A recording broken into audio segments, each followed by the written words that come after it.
So let's get started. So maybe some of you already heard of this tool, Polycam. Polycam, in short, is a very popular application, which is mainly like a 3D reconstruction map, or let's say 3D scanner app, which allows you to map your room or your house to get a very high quality 3D model out of it. And the point of this pipeline is that we can support to use the raw data, which is exported from Polycam for map construction for spatial map of Immersal. So the workflow is like this. So first of all, you have a Polycam application, and you can use your Polycam application to map your space. And then you export the raw data out of it. Then you can upload the data to Immersal server, and then we do the map construction there. And then you can, when the map is done, you can just download the map and do the test on Immersal Mapper, or you can download the map to start your development in Unity. And at the same time, Polycam also generates a high quality, very nice mesh, which you can also use for adding 3D content in Unity. So let's say the pros and cons. The pros part is that Polycam application has very good user experience on mapping. You have a very good visual feedback when you do the mapping. And also Polycam can make sure of the camera pulse is reliable. They have some kind of optimization on the camera pulse, which means that the data that we get is reliable for map construction for Immersal. And the third pro item is that the Polycam can generate a high quality mesh, which can be used for 3D content development in Unity. Well, regarding the cons part, it's mainly about the size limitation. So we just mentioned the second point, that Polycam supports to have a very reliable camera pulse data. But there's a limitation that you cannot exceed 1,400 images number. So you have to make sure that you generate the image number that you generated is less than 1,400. We'll mention that in more details, and we'll mention how to the workaround for that. And before we get into the detail, I would like to show you a very short video about the whole process so that you can get an idea of what it is about. I'll explain you about the process when I play this video. So the first step, you open up Polycam. This is the user interface of Polycam. And when you initialize this, when it's initialized, then you can visualize the mesh instantly of your room. And you have this kind of visual feedback, which is very good. So the mapping and user experiences is quite good. And it's just make it faster.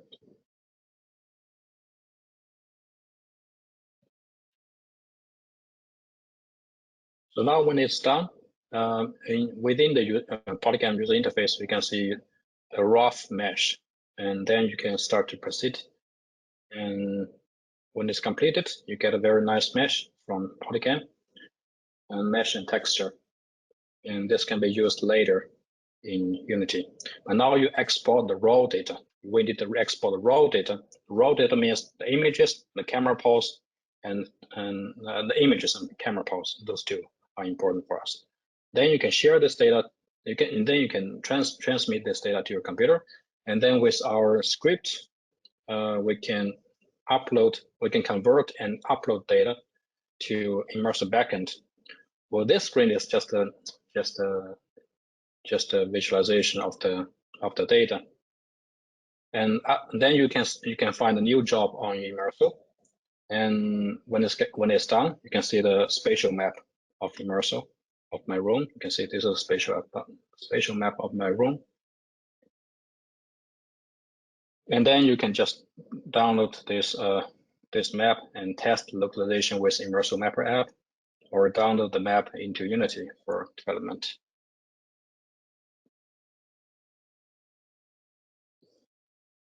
For example, now I opened Immersal Mapper app to test the localization, and it shows the point cloud can be attached to the physical environment nicely.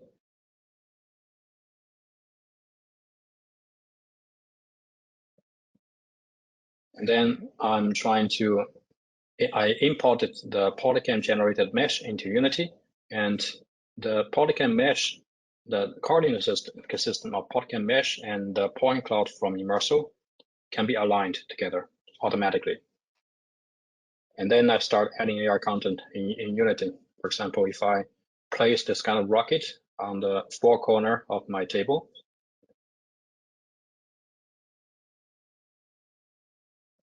I put them to the corner of the table, just want to make sure the accuracy.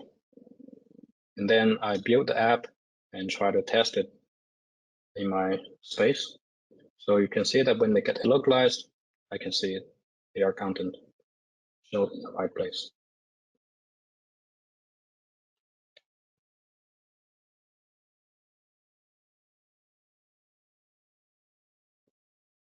Okay, hope this video gave you a rough idea of what this is about. Now let's get back to the material for the detail. So the process is like this, but there are some things that we need to. There are some let's say some good practice we need to be aware of in this process. So to get started, you need to have an Immersal developer account. Also, you need to have a Polycam application. Well, this information here is a bit old.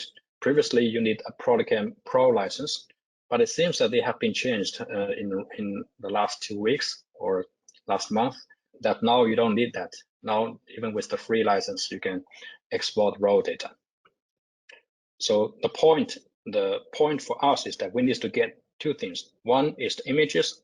Second is the camera pulse of every image that you take. So when you do the mapping, there are two modes that you can choose. One is video mode, or which is so-called automatic mode. And the second is image mode, which is also called manual mode. The video mode basically means that you can shoot a video, and it can, when you shoot a video, Polycam application is going to take images automatically every half second. And if you go with image mode, that means you can manually take photos by yourself, and the frequency can be fully controlled by yourself. And there are some differences when you choose the two mode. Normally, for a small room or a small space or medium spaces, we can just use the video mode, which is easier to get started. But for a larger space, considering the constraint of 1,400 images, for a larger space, it's recommended to map the space with the image mode, because in that way you can control the frequency. Like, for example, I can say that I can take one image every 5 steps, or one image every 10 steps, depending on the space, depending on the environment. So we'll mention more detail about the constraint later. And there are some other points that you need to be aware of. For example, you need to make sure that you don't move too fast. Well, Polycam have a nice feedback for that. If you move too fast, they have this kind of warning asking you to slow down. And because when you move fast, you probably get blurred on the images that you're taking. Also, you need to make sure that you point the camera towards the space, and do not point your camera towards the ground, because of the visual feedback provided by Polycam. It's very easy for a user to face the camera towards the ground, because this is the user interface is kind of the user interaction kind of like a guide user to put the camera towards the spaces, which is good for Polycam, but not good for Immersal. For Polycam, the point is to build the mesh. But for Immersal, we need to build 3D map. And the one very important guideline for the mapping is that when doing the mapping, we need to make sure the camera, we need to make sure that we stand on the position which we expect the ultimate user to stand, and we should point the camera towards the direction where we expect the camera to get localized. And usually, usually users do not get localized facing their camera on the ground. So you need to avoid that. Another thing is that Polycam utilize LiDAR on iPhone or iPad, and so it's important that we also make sure that Polycam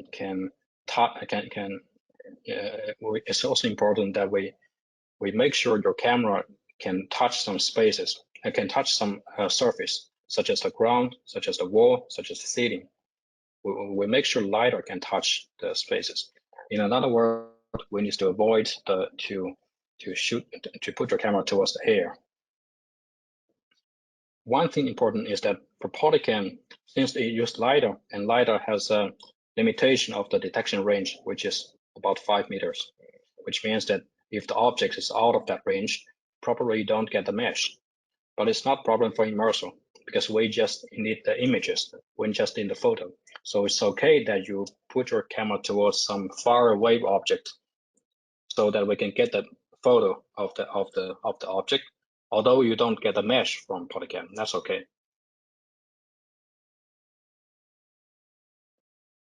So here is some example of good example or bad example. Simply speaking, it's good that you face your point your camera towards the surrounding, or a little bit tilted up or a little bit tilted down to cover the ground or the ceiling. But it's not good to put your camera towards the ceiling directly or towards the ground directly. So this is, for example, now in the bottom right corner, there's a good example which cover the surrounding, the door, not only the ground, but also the door, which is an object far away from you.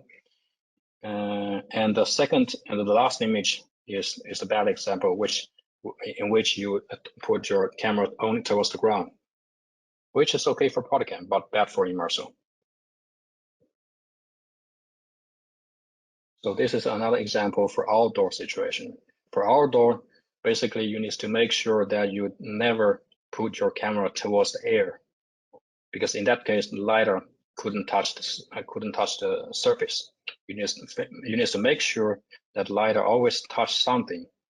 Well, if you want to shoot a building, it's good that you put your camera towards in front and tilt it down a little bit to cover the ground, and then you can put your camera up to take more picture about the building itself.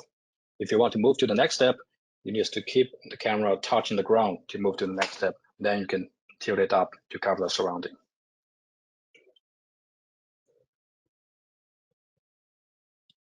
Yeah, another important note from this pipeline is about this 1,400 images constraint.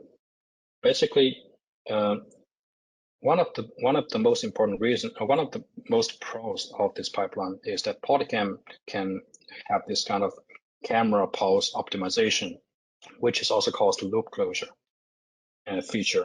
But this feature can be enabled only if your camera count, only if your image number is less than 1,400. Well, if your image number is less than 700, this feature is enabled automatically.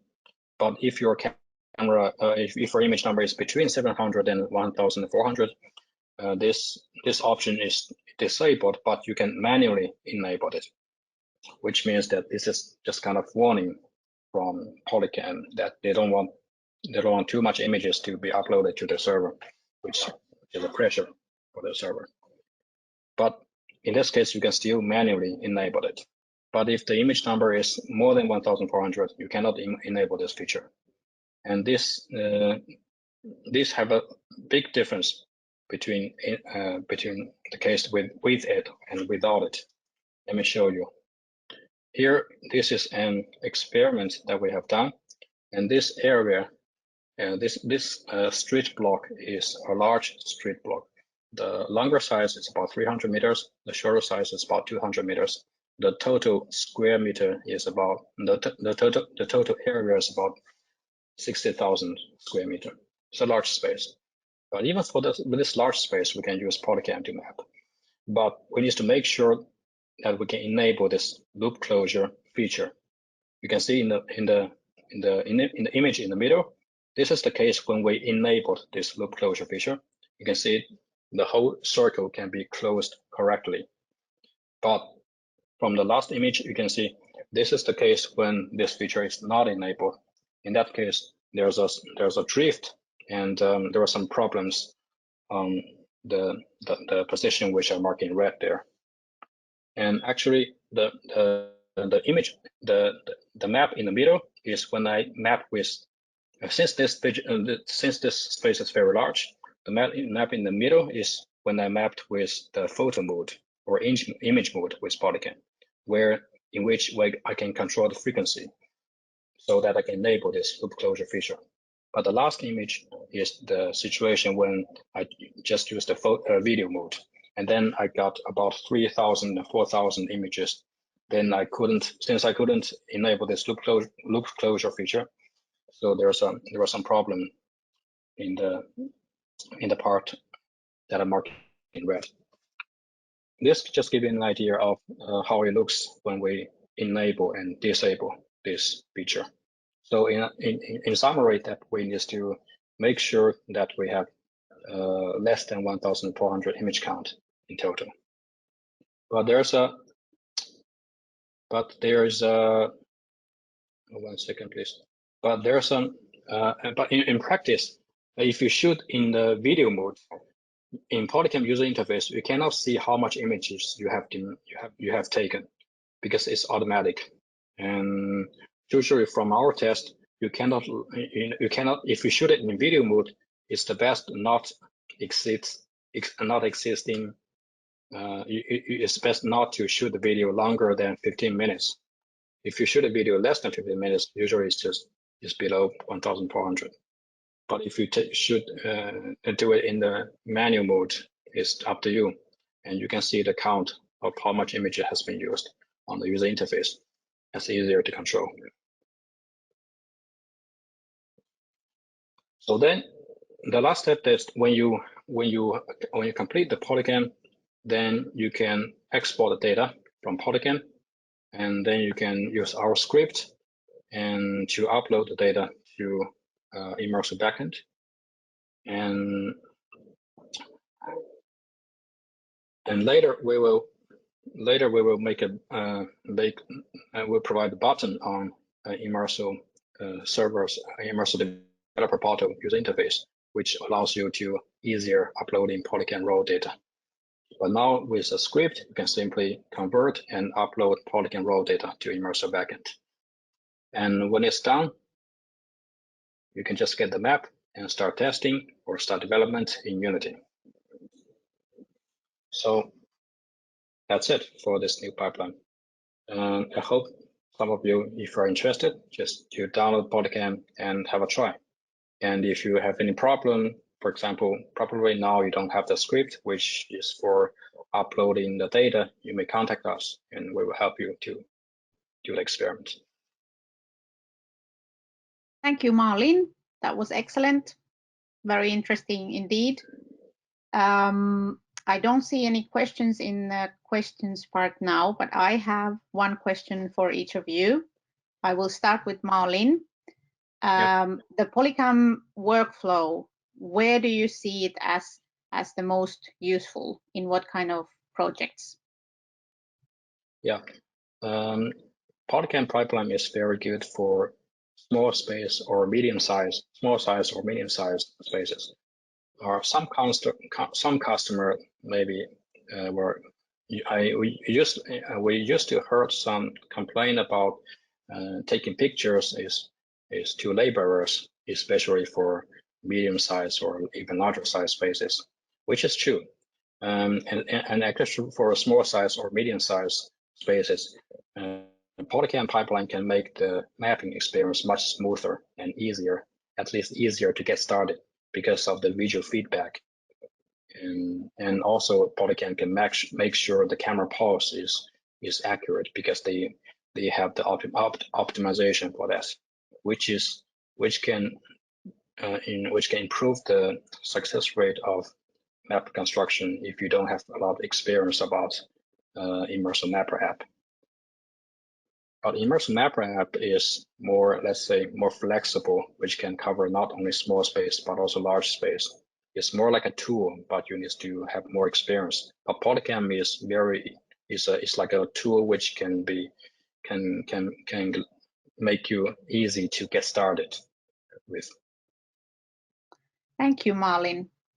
So it's a tool that you can get you easily started on small and medium-sized projects, and yeah, yes. Maybe in some large cases it might also make a convenient way to. Cool, thank you.